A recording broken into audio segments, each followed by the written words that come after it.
All right, for more on the cyber attack against Colonial Pipeline, Texas Attorney General Ken Paxton joining us live here. Ken, good to see you. Thanks so much for coming on. North Carolina making news here, declaring a state of emergency, essentially suspending fuel regulations. This in anticipation of fuel shortages. Seeing that, do you think other states will follow suit? Is that the right path to follow? Would perhaps Texas fall under that as Colonial Pipeline starts within your state? Yeah, so I know this is going to affect different states in different ways. So I think every state's going to take a different approach depending on how they view this potential cybersecurity attack affecting their state. So, look, I applaud North Carolina for taking this seriously. I'm sure right now that the governor is looking at what our options are, and we'll take the appropriate options as we get more information. At this time, though, in Texas, have you seen longer lines? Have you seen folks trying to get out there to gather fuel in fears that there will be a shortage? Or is it calmer in that state? Yeah, I have not seen it so far. Obviously, this is a new problem, but yesterday I had not seen it. I have not been out yet today, at least not by gas stations. So I'm hopeful that people will remain calm. Usually in the past, we've not had problems. The thing that has actually caused the problem is people trying to catch up and fill their tanks up when they didn't really need it. So until we actually have a problem, I hope people will just, act normal and not worry about filling their tanks up, to top them off. Yeah, and I think that's, it's very important to understand. It's an anticipation of a fuel shortage. You're not there just yet. And again, this whole process has to be played out with this organization known as Dark Side, allegedly some sort of Robin Hood type deal where they're not out for chaos, they're out for cash. And reported they give this money. If they pay the ransom, they give it to charities. But despite that, this seems like a major threat on an American company here, Colonial. You've heard from the White House saying that they're monitoring this situation, monitoring this whole situation. The word monitoring continues to be used by the White House. Should something more be done on a federal level, or can it be done because they divert to it being called, it'll be handled on a private sector?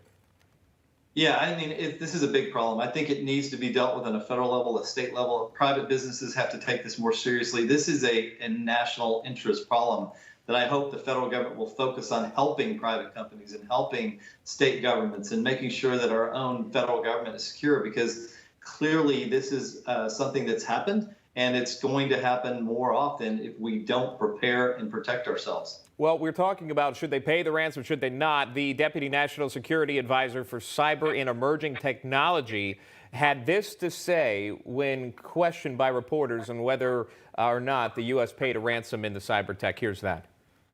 Colonial is a private company and will defer information regarding their decision on paying a ransom to them.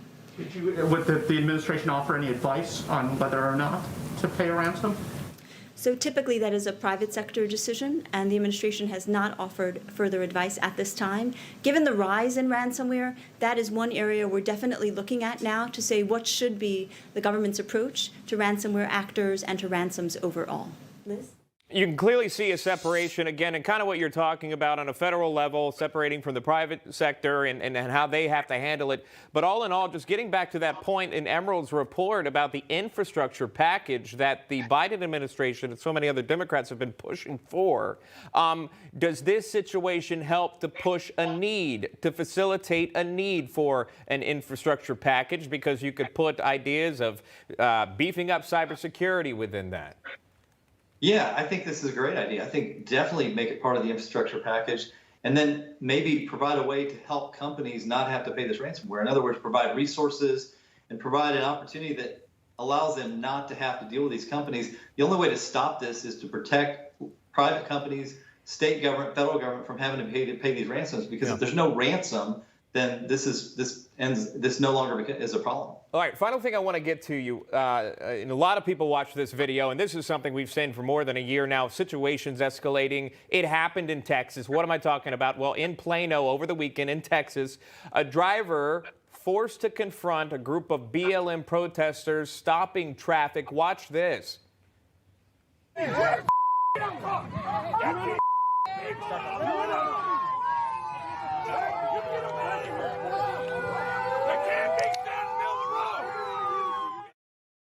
heated situation. This continues to go on. Slaps the phone out there. No one goes against this guy, which I mean, this guy, he's just ready to go. I mean, you can see that in his video, but you understand the frustration. You've seen it play out, but in Texas, yeah, a little different here. And then I understand someone from your office spoke with the Plano police chief.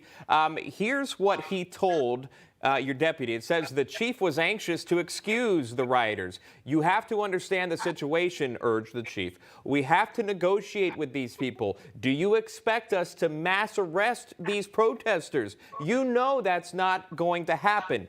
End of quote there. So as Attorney General of Texas, is Texas just going to let protesters take over any street they want?